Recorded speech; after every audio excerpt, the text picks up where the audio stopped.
know that central bank can significantly impact the price of everything from groceries to houses? Hi everyone, I'm Wilmalyn Adviento and today we'll explore the fundamental concept of monetary policy. How central bank manage the money supply to influence the economy. Monetary policy is essentially how governments control the amount of money circulating in the economy to achieve economic goals like stable price and full employment. Imagine the economy is like a water faucet. The central bank acts as the person controlling the faucet, regulating the flow of money in the economy. If the economy is sluggish or slow moving or inactive, the central bank opens the faucet or increases the money supply to stimulate economic activity. If the economy is overheating or high inflation, the central bank turns down the faucet or decreases the money supply to curb spending and investment. And to control inflation is like reducing the water flow from the faucet. We've explored the definition of monetary policy. As we've seen, monetary policy plays a crucial role in shaping our economic landscape. What are the potential challenges and opportunities facing central banks in the years to come? Objectives of monetary policy. The primary objectives of monetary policies are the management of inflation or unemployment and maintenance of currency exchange rates. The first one is inflation. Monetary policies control inflation by adjusting money supply and interest rates. A small amount of inflation is good for the economy. If inflation becomes too high, contractionary policies like raising interest rates are used to lower it. Second, unemployment. Monetary policies affect unemployment levels. Expansionary policies increase money supply, boost business activities, and create more jobs, helping to lower unemployment. The last one is currency exchange rates. A central bank can influence exchange rates by adjusting the money supply. If it increases the supply of domestic currency, the value of that currency decreases relative to foreign currencies, making imports more expensive and export cheaper. So, as central banks use various tools to implement monetary policies, there are three widely used tools by central banks when it comes to tools of monetary policy. The first one was the interest rate adjustment. The second one was change reserve requirements. The third one was the open market operations. So now we will tackle about the interest rate adjustment.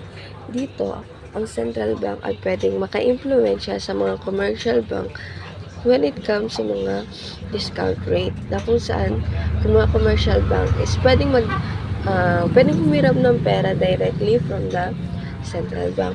Merong dalawang mechanism ang interest rate adjustment. The first one is yung lowering the discount rate na kung saan yung bangko is magbibigay ng lower price para sa mga commercial bank na humiram ng pera directly from the central bank. Ito, ang potential nito is ma-encourage sila para humiram ng pera lalo at mag-i-increase yung mga lending para sa mga consumers and businesses. And dito naman, ang second one is the raising discount rate where magiging rason para yung central bank is magbigay ng mas mataas na business rates para ma-discourage yung mga commercial bank sa paghiram ng pera sa kanila at mabawasan yung mga lending o yung mga pautang. Ang purpose nito is para mabigyan ng signal yung mga pagpapahiram ng pera sa mga banking system and can influence overall interest rates in the economy.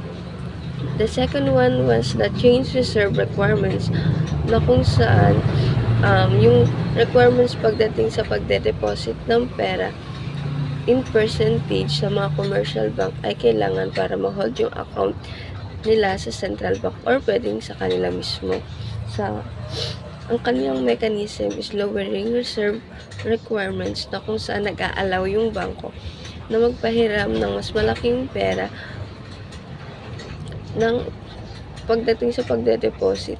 Dito is nag-i-increase yung supply ng pera and potentially naglo-lower yung interest rate. The second one was the raising reserve requirements na kung saan nagre-reduce yung amount ng deposit sa bangko na pwedeng ipahiram and nagdi-decrease naman yung money supply na kung saan nagiging rason siya para tumaas yung interest rates. Ang purpose nito is para magkaroon ng impact ng availability of funds pagdating sa mga lending banks na nag-i-influence ng supply ng pera at syempre sa overall economic activity ng isang bansa. The third one, the open market operation. So, dito naman sa open market operation, also known as OMO, nag-i-involve ito ng pagbili at pagbenta ng gobyerno ng securities or gaya ng treasury bonds sa mga open market na mismo ang central bank ang bumibili or nagbebenta. Ang mechanism nito is the first one was the buying securities na kung saan yung central banks bumibili ng type of securities na i-inject ng pera sa bangko or banking system at nagiging rason siya para tumaas ang supply ng pera, pero nagiging rason ito para bumaba yung interest rate as the bank have more money to lend. The second one was the selling securities na kung saan yung central banks is nagbebenta ng securities at nagwi-withdraw ng pera from circulation. Ito naman is nagre-reduce yung money supply na nagli-lead para tumaas yung interest rate as banks have less money to lend. Types of monetary policy. But before we go to the types of monetary policy, let's explain what is monetary policy. Monetary policy is the economic conditions and the central bank objectives, whereas it focuses on the price stability and the full employment of the central bank. This policy aims to either boost or slow down the economic activity, and it focuses on the money supply and the interest rates of the economy. For example, is the Federal Reserve's action in the early 1980s under Paul Volcker, wherein ang ginawa niya dito is nag-raise siya ng interest rates on their economy in order for them to fight or reduce high inflation. Next is the types of monetary policy. We have two types of monetary policy, which is the expansionary monetary policy and the contractionary monetary policy. Now, what's the difference between the two types of monetary policy? Expansionary monetary policy, from the word expansion, it expands the economic activity of the economy, while contractionary monetary policy, it slows down the economic activity of the economy. In conclusion, the effectiveness of monetary policy can be influenced by two factors, which is the interest rates and also the money supply of the economy, as well as the credibility of the central bank. Tools for a contractionary monetary policy. Number 1 is increase the short-term interest rate. Kapag tinaasan ng central bank ang short-term interest rate tulad ng discount rate, mas nagiging mahal ang paghiram ng pera ng mga bangko sa central bank. Dahil dito, tataas din ang interest sa mga pautang ng bangko para sa mga tao at negosyo. Mas mahal umutang para sa bahay, sasakyan o negosyo. Mas mataas din ang interest sa credit cards. Ang resulta nito ay kokonti ang mangungutang at gagastos. Mas mag-eengganyo ang mga tao na mag-ipon dahil mas mataas ang tubo sa ganitong paraan. Bumabagal ang galaw ng ekonomiya at bumababa ang inflation. Number 2, raise the reserve requirement. Kapag tinaasan ng central bank ang reserve requirement, kailangan magtabi ang mga bangko ng mas malaking porsyento ng pera nila bilang reserba at hindi nila ito pwedeng ipautang. Dahil dito, kokonti ang perang pwedeng ipautang ng mga bangko sa mga tao at negosyo. Mas kaunti ang perang sirkulasyon kaya babagal ang paggastos at negosyo. Sa huli, bumabagal ang ekonomiya ekonomiya at nakokontrol ang inflation. So, dumako naman tayo sa effect of monetary in our economics. So, monetary policy can directly affect inflation by influencing interest rates, money supply, and inflation expectation. So, in interest rates, higher interest rate discourage borrowing and spending, which can reduce demand and lower inflation. And in money supply, restricting the money supply can limit the amount of spending in the economy, also reducing demand inflation. And in the inflation expectation, central bank action and communication can influence how business and consumer expect inflation to change, impacting their decisions about prices and wages. For example, nito is in the US, the Federal Reserve has recently raised interest rates to combat rising inflation. And in the Philippines naman, the BSP to maintain a low and stable inflation rate through its monetary policy.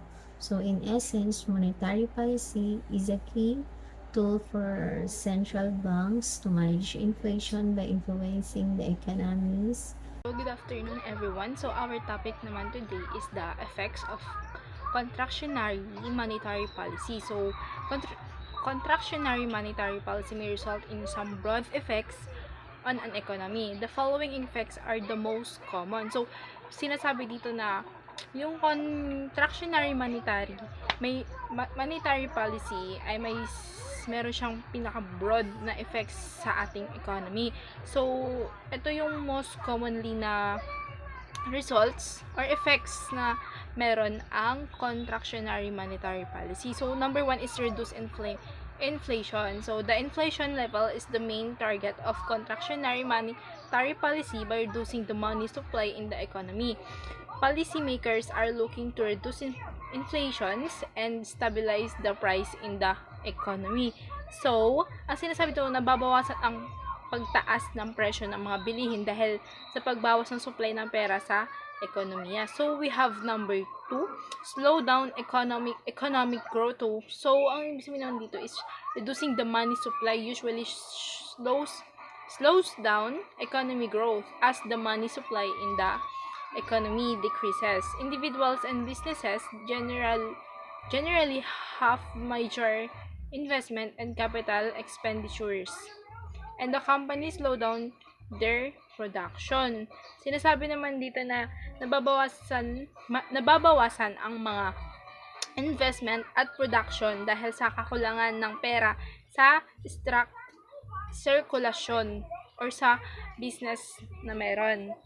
Tapos, we have number 3, increase unemployment. So, an unwanted side effects of an contractionary monetary policy is a rise in employment. The economic slowdown and lower production cause companies to hire fewer employees. Therefore, unemployment in the economy increases. Do a simple explanation for a discussion. So, sinasabi dito na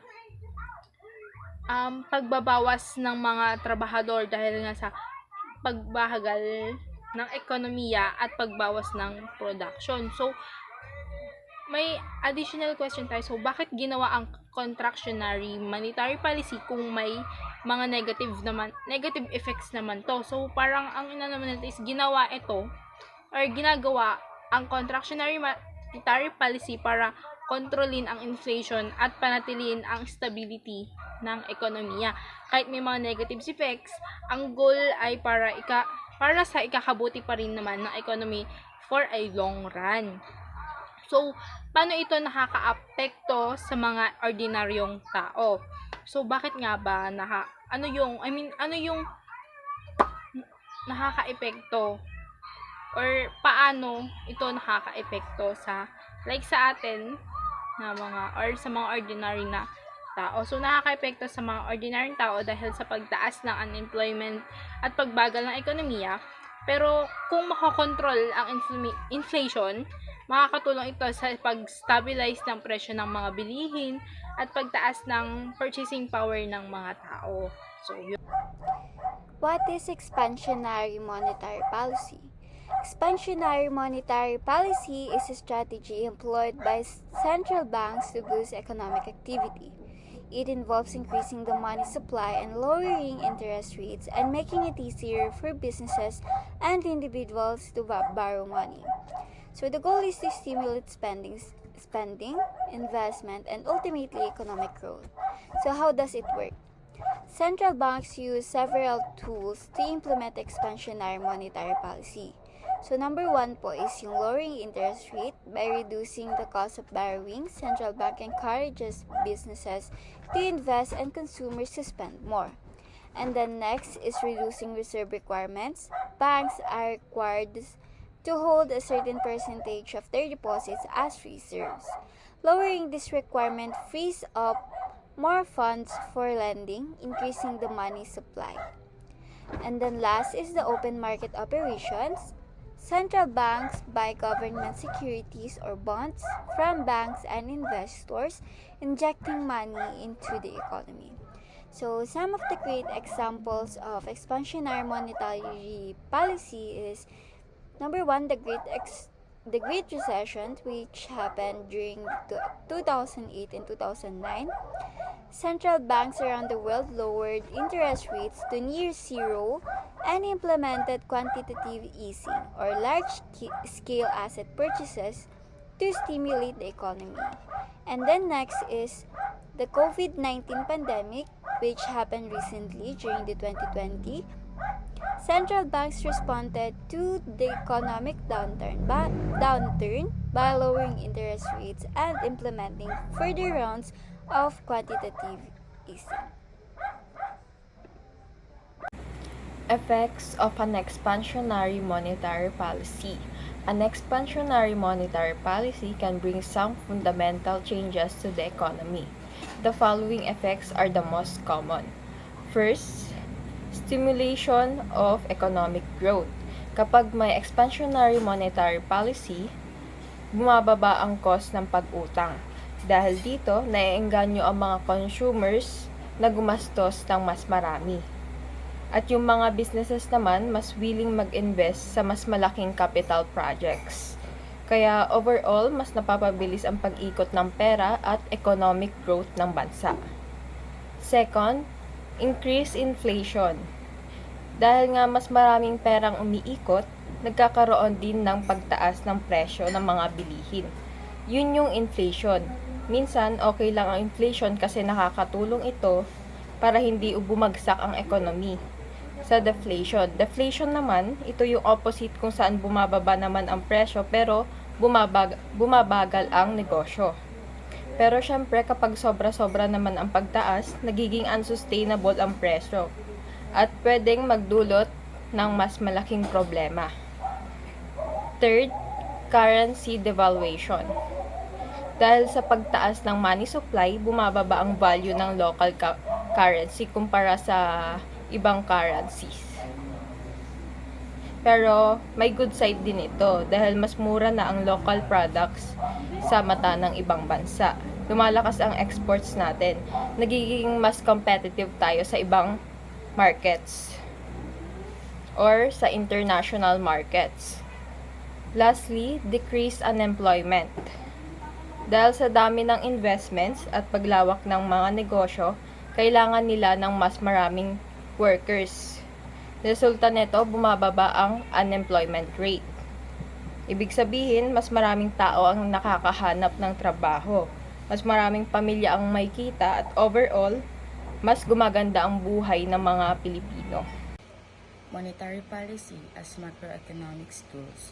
Monetary policy is a microeconomic tool used by central banks to influence a country economic. Its main goals are to maintain price stability, full employment, and sustainable economic growth. It achieves this by controlling the money supply and interest rates. Think of the money supply like water from a tap. If the tap is wide open, lots of money in circulations. People and business have more money to spend, which can lead inflation, pricing prices. Due to high demand, if the tap is slightly closed, less money, the economic might slow down, but inflation is also controlled. Central bank use several tools to implement monetary policy. First is interest rate adjustment. Raising interest rates makes borrowing more expensive, slowing down spending and investment. Lowering interest rates makes borrowing cheaper, boosting spending and investment. This is the most frequently used tool. Second is buying and selling government securities. When a central bank buys government securities, it injects money into the economy. When it sells, it removes money from circulation. So third is changing reserve requirements. This refers to the minimum amount of money banks must keep in reserves. Increasing it reduces the amount banks can lend, slowing the economy. Decreasing it allows banks to lend more, stimulating economic activity. It's important to note that monetary policy affects errant immediate. There's a time lag before its impact is felt. Central bank must carefully implement to avoid undesirable consequences. So, sinasabi dito na ang patakaran sa pananalapi ay paraan ng gobyerno para kontrolin ang economic gamit ang supply ng pera at sinasabi dito na ang patakaran sa pananalapi ay paraan ng gobyerno para kontrolin ang economic gamit ang supply ng pera at interest rate. Kung maraming pera, tataas ang presyo, inflation. Kung konti, mabagal ang economic. Ginagamit ito para mapanatili ang presyong stable at matatag na paglago. Contractionary monetary policy. A contractionary monetary policy is a type of monetary policy that is intended to reduce the rate of monetary expansion to fight inflation. A rise in inflation is considered the primary indicator of an overheated economy, which can be the result of extended period of economic growth. The policy reduces the money supply in the economy to prevent excessive speculation and unsustainable capital investment.